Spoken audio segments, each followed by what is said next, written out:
It's October 4th. It's Monday. Good morning. I've just returned back up to the lot to resume building, and it's been raining a lot. And while we were away, it rained. Last night when I got in by flashlight, I squeegeed off the deck here, all the places where I could get to. Now the back rooms here, they're still pretty wet. I haven't got into them yet. But it's supposed to be reasonably dry this week, so we're hoping for that. And if it is, we should be able to make some progress. Regarding that, the next thing on the agenda is to put all the rafters in, and I've been working on it a little bit and cutting bird's mouth and trying it out, but it's really work that's beyond my abilities. I think I could put the rafters up, but then the sheathing on top of that would be just so difficult for me, too high and too dangerous. So Anna and I managed to get a hold of a young contractor who said he can do the work, and so he's supposed to start today. Now, the vision way back was that we would do this work all ourselves, and that was still the hope up until recently, when we realized it's just too high and too dangerous to be up there, and especially when it's wet, and it seems like it's always wet. So we're hoping that he'll come in, do the rafters and the sheathing. That's in. So this morning, this load of lumber arrived.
I like them.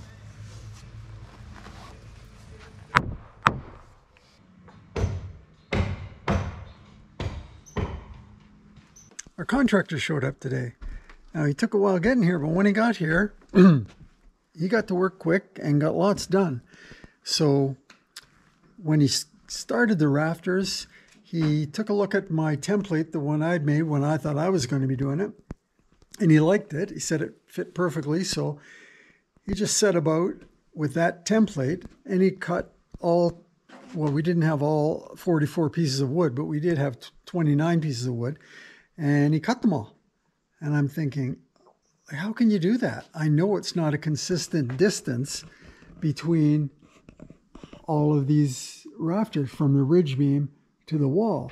Now, over the loft, I think it was pretty consistent. But this middle section here, the LVL ridge beam had a bit of a bow to it. And I thought if I was doing it, I was going to have to individually cut those rafters different than the template. But he didn't. What he did was he secured them to the wall, and then he went back up here and forced them down against the LVL ridge beam and pushed them out. He only had to go about 3/8 of an inch or so, I think. Anyway, I think that was the biggest. But that's what he did. He pushed the flex right out of the LVL. And as far as sheathing goes, Anna and Rob, we got back to our job and we sheathed the whole south wall here all the way along. And then we came around and we started on the north wall and we got some done there as well.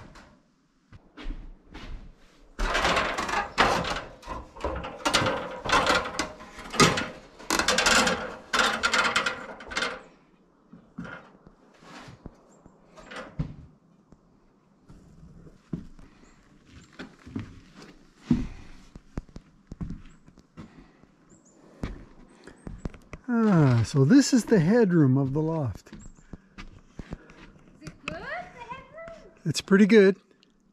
Wait. Let me see if I come over here and the rafter hits my head.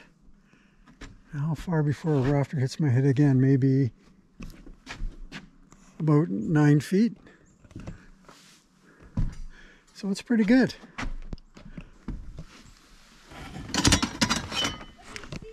These were a special order of rafter hangers.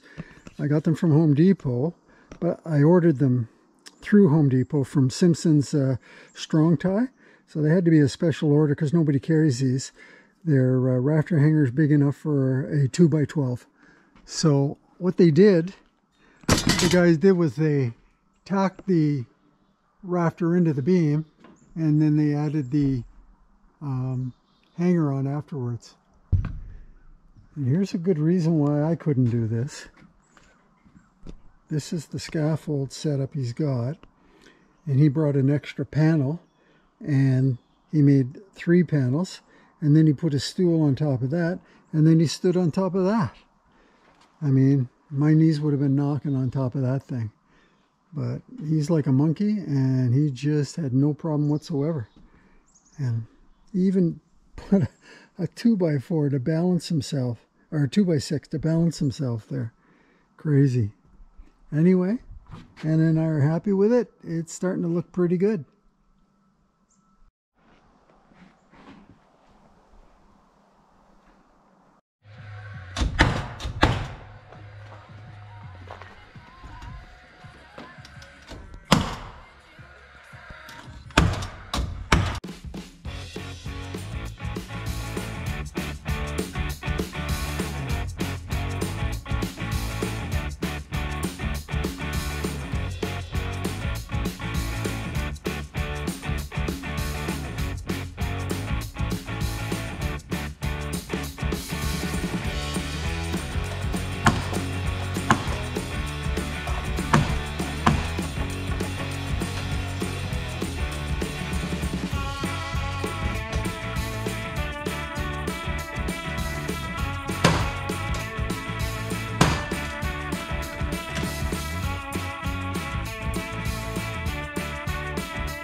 It's October, things are getting cool, and November's just around the corner, and it'll be cold. And having put in a full basement, I have to consider that we have to heat the basement in order to keep the footing safe and keep everything from shifting and cracking down here. So I'm going to have to heat this at least to some degree down in the basement. And to get hydro to the building, Ontario Hydro has to supply it. But I contacted them last week. Well, maybe 10 days ago. Anyway, they said, well, we can send somebody out the week of November the 8th. That was a real sinking feeling, because November the 8th in Ontario is cold. And that would just be to have somebody to come out and do an assessment of the property and give a site plan. So a little down about that. And then last Thursday, today's Monday, last Thursday, I got a call from a guy, and he said, hi, I'm from Hydro One. I'm here on your property to do an assessment. I mentioned to him, well, I'm not until November 8th, and he said that, well, they'd had a cancellation, and I was right in the same area, so they're moving me up 6 or 7 weeks. That was pretty sweet. So I wasn't here, though. I happened to be home. I'm hardly ever home. I'm always here, but I happened to be home, so we did it over the phone. And this is the post that's on my property. And what he did was, he measured it, of course. He assessed the situation.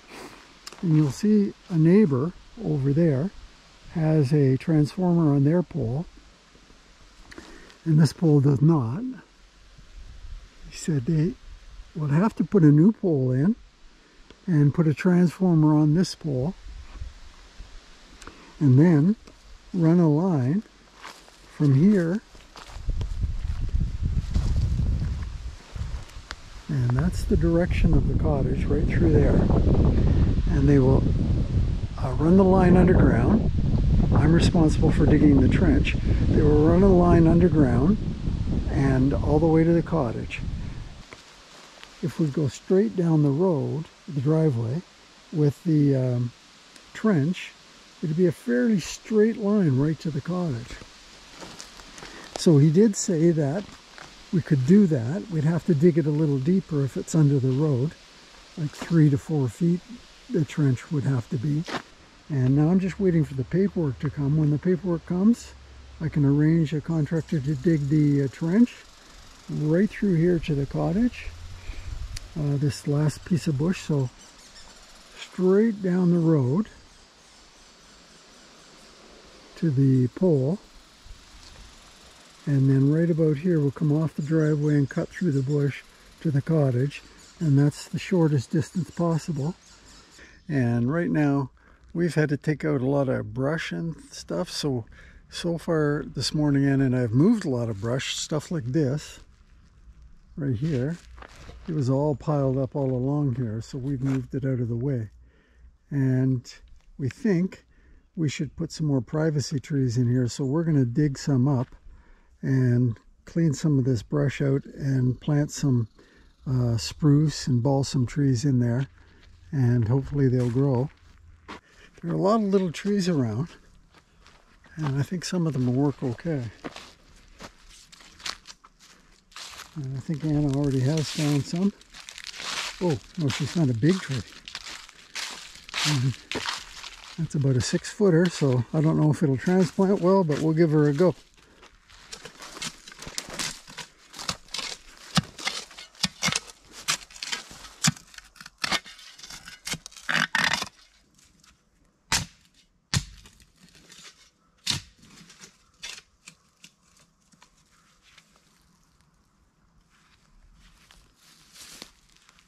you want me to grab the front here It's got to go a little forward. and tilt it? Are you ready? Yeah, let's try and tilt it. No, this way. Well, I was going to tilt it with the...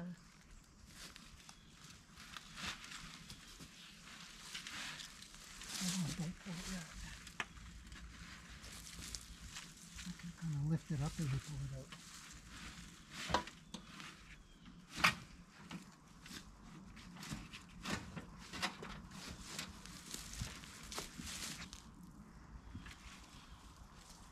Well, the root didn't go where we wanted it to go. So, yeah, go right down under it, lift it up, and bring it this way. Yep.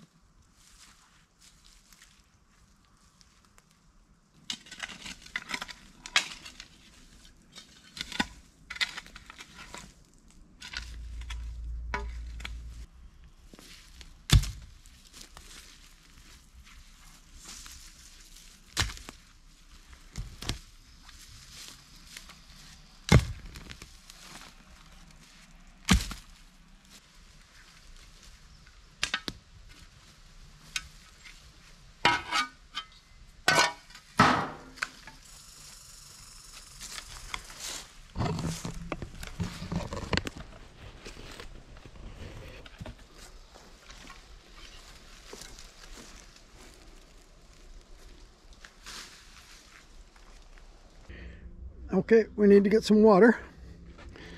For the new trees, we just put in 3 little ones. Anna calls them the triplets.